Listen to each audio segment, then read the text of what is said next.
The annals of criminal history are scared by the heinous acts of individuals whose names evoke fear and fascination. Among them, Pedro Alonso Lopez stands as a haunting figure known as the Monster of the Andes. Born in Colombia in 1948, Lopez's early life was marred by abuse and trauma, which he later cited as catalysts for his atrocities. During the 1970s, he preyed upon vulnerable young girls across Ecuador, Peru, and Colombia, luring them with false promises before subjecting them to brutal rape, torture, and murder. Lopez's insidious methods involved targeting impoverished and orphaned children, leaving a trail of devastation that culminated in a conviction for 110 murders in Ecuador alone. Luis Garavito, dubbed La Bestia or the Beast, similarly terrorized Colombia from 1992 to 1999, preying on young boys whom he lured with gifts before subjecting them to unimaginable horrors.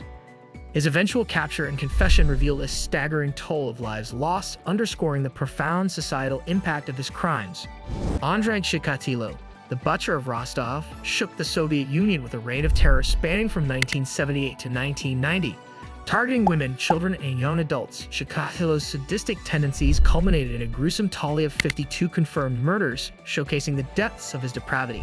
These individuals, along with infamous names like Ted Bundy and Jeffrey Dahmer, have left an indelible mark on the collective consciousness, prompting ongoing scrutiny into the psychology of evil and the mechanisms of justice in the face of such profound darkness. Their stories serve as chilling reminders of the fragility of human life and the enduring quest for understanding amidst the horrors they unleashed. 1. Pedro Alonso Lopez, the Monster of the Andes. Background: Pedro Alonso Lopez was born on October 8, 1948, in Santa Isabel, Colombia. He experienced a traumatic childhood, allegedly witnessing his mother's sexual encounters and being abused by a pedophile. Lopez claimed he was driven by a desire for revenge against society. Crimes: Lopez targeted young girls in Ecuador, Peru, and Colombia during the 1970s.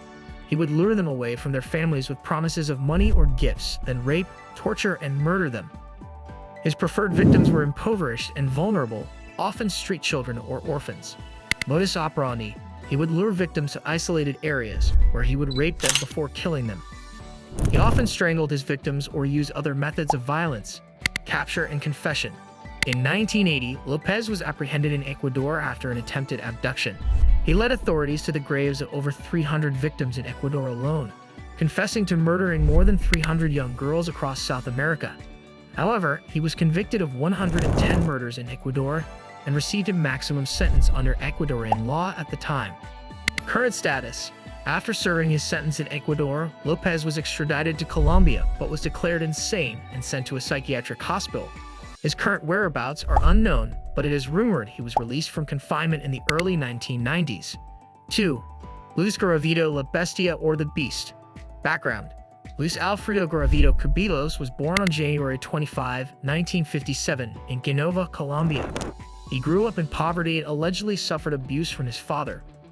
Garavito later claimed he had been molested by a neighbor, which he cited as a factor in his later crimes. Garavito's victims were predominantly young boys between the ages of 6 and 16, whom he targeted while they were alone or on the streets.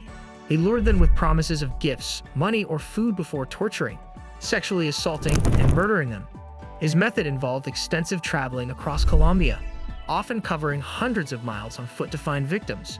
Modus operandi: he would gain the trust of his victims, often by pretending to be a father figure or authority figure, before leading them to secluded areas where he would commit the crimes. Garavito would then rape, torture, and murder his victims, sometimes dismembering them. Capture and trial: Garavito was arrested in 1999 after one of his victims escaped. He confessed to the murders of 147 boys, although he claimed to have killed over 300. In 2000, he was convicted of killing 189 boys and sentenced to 1,853 years in prison, which was later reduced to 22 years due to cooperation with authorities in locating victims' bodies. Current status: Garavito remains incarcerated in a maximum security prison in Colombia. His case drew international attention and sparked debates about criminal justice and the treatment of serial killers. 3. Andrei Chikatilo, the Butcher of Rostov or the Red Ripper. Background: Andrei Romanovich Chikatilo was born on October 16, 1936, in the Ukrainian SSR.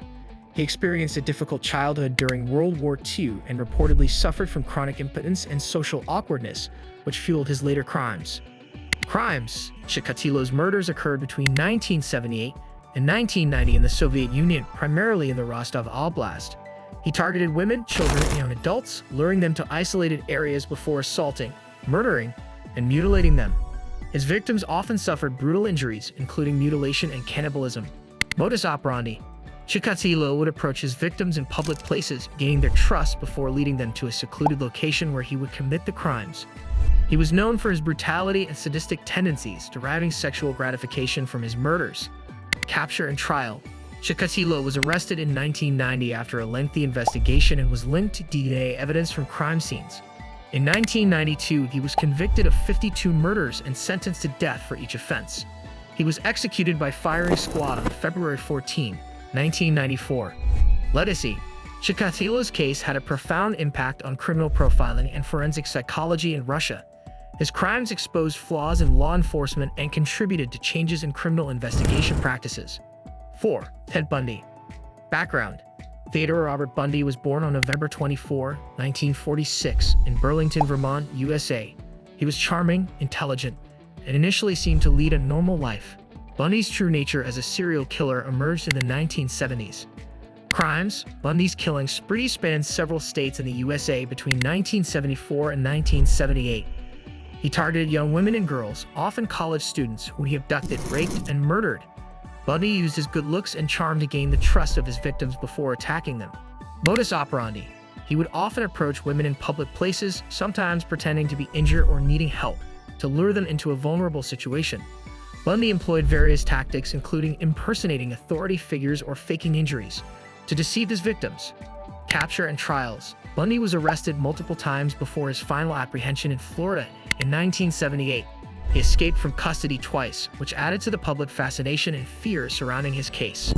Bundy eventually stood trial for several murders and was convicted of killing 30 women. He was executed in Florida's electric chair on January 24, 1989. Impact: Bundy's case garnered significant media attention and became a focal point for discussions on serial killers, criminal behavior, and the nature of evil. He remains one of the most infamous serial killers in American history. 5. Jeffrey Dahmer, the Milwaukee Cannibal or the Milwaukee Monster. Background: Jeffrey Lionel Dahmer was born on May 21, 1960 in Milwaukee, Wisconsin, USA. He showed signs of disturbed behavior from a young age and struggled with social isolation and feelings of inadequacy. Crimes: Dahmer's crimes took place between 1978 and 1991, primarily in Milwaukee. He targeted young men, many of whom were African American, whom he lured to his apartment under false pretenses. Dahmer would then drug, rape, murder, and dismember his victims, often engaging in necrophilia and cannibalism. Modus operandi: he would approach men in public places, offering them money or alcohol to accompany him home. Once inside his apartment, Dahmer would drug his victims, sexually assault them, and then kill them. He kept body parts as souvenirs and attempted to preserve some of his victims' remains. Capture and trial: Dahmer was arrested in 1991 after one of his intended victims escaped and alerted the police. Upon searching his apartment, authorities discovered evidence of his crimes, including photographs and remains of his victims. Dahmer confessed to killing 17 young men and was sentenced to 15 consecutive life terms in prison. He was murdered by a fellow inmate in 1994. Legacy: Dahmer's case raised questions about law enforcement procedures and the treatment of mental illness. It also highlighted issues of race and class in the criminal justice system, as many of his victims were marginalized individuals. Conclusion: as we conclude our exploration of these notorious figures, it becomes evident that their stories are more than just accounts of depravity and violence. Pedro Alonso Lopez, Luis Garavito, Andrei Chikatilo, Ted Bundy, and Jeffrey Dahmer each represent unique facets of human evil, challenging our understanding of morality, psychology, and justice. Their heinous acts have left lasting scars on societies, prompting continuous scrutiny and debate on how to prevent such tragedies. Through examining their crimes and the ensuing investigations, we gain insights into the complexities of the human mind and the imperative of vigilance in protecting vulnerable populations. The haunting legacies of these serial killers serve as stark reminders of the depths of human cruelty and the ongoing quest to comprehend and counteract the darkest elements of human nature. Let us know in the comments what you think about this, and don't forget to like, subscribe, and stay tuned for more captivating content on our YouTube channel.